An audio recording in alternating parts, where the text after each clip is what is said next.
Ya şöyle ani hareket yapmazsa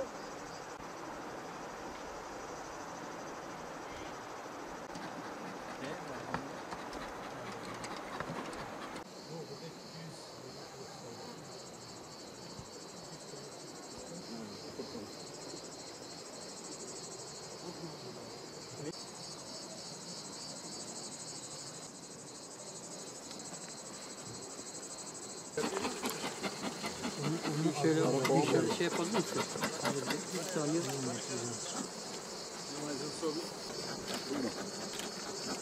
Gidelim. Tarafa bakın. Ne? Fi.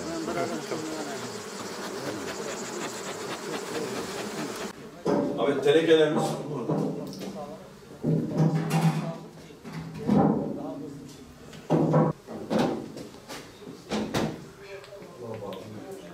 Sefer aldık. Evet, sırları açılıyor. Sırları açılıyor. Ondan sonra süzme makinesinden geçirilip bal süzülüyor.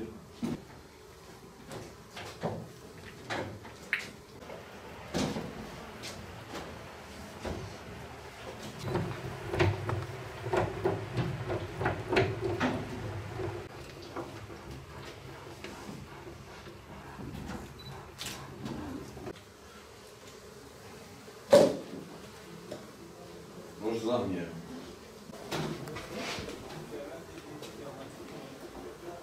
Renklerden ihtiyaç.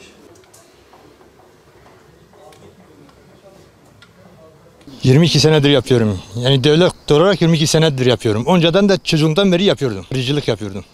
50 kovandan başladım. Şimdi 600 civarı kovanlarım var. Bir tona yakın süzme bal elde ediyoruz. 100-150 kilo, 200 kilo da karakovan balı elde ediyoruz. Kasnağı 350'ye veriyoruz. Süzmeyi 150-200 arası. 150-200 milyar civarı satılırsa o kadar elde edebiliyoruz. Tarımdan kovan desteği aldı. Şimdiden destekleme istiyoruz. Çadırdır, şeyler istiyoruz devletten. Balımızı böyle süzüyoruz. Harlardan çıkarıp petek olan süzme şeysini buraya gidiyoruz. Petek olanı alıyoruz. Ona yıllık yaklaşık süzme şeysi bir 20 teneke alıyoruz. Bizimkiden yaklaşık 200-300 kilo da petek şeysini alıyoruz. Bunu satıyoruz yani. Kilosu 300-350'den satıyoruz petek olanı. Süzme olanı da 200'den satıyoruz. Süzme kaba şeysini alıyoruz. Burada süzme makinesini atırıp buradan tekrar ikinci sefer ileye atıyoruz oradan. Oradan tenekeye doldurup satıyoruz. Satıyoruz, şişeyle de satıyoruz kilo olarak, tenekeyle de satıyoruz. Yani devletin mesela biz yaylaya gitmek istiyor, bazı yerlerde yol gitmiyor, kırsal alanda da yol yapmalarını istiyoruz. Devletin destek şey yapmasını, bunu talep ediyoruz biz devlete.